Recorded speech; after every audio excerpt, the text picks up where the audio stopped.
Today I'm going to teach you how to access a Chromebook incident form. So if you have a Chromebook and you're at home and it needs a repair, this is where you would go. You'd start on your ClassLink homepage, and then you would go to the link that says Helpful Links. And then you'd click on the app that says Chromebook Incident Form. Click on that and it will bring you up to a Google form.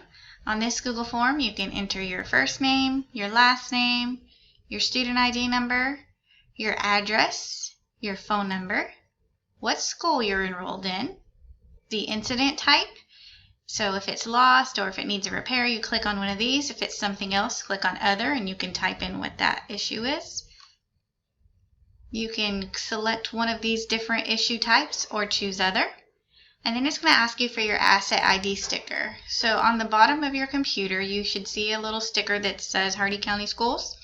And there is a number there with digits. And you'll enter those digits right here where it says Device Asset ID. When you're all done, you click on Submit. And then you just wait to hear from someone from the school about how or where you can drop off your Chromebook for repair.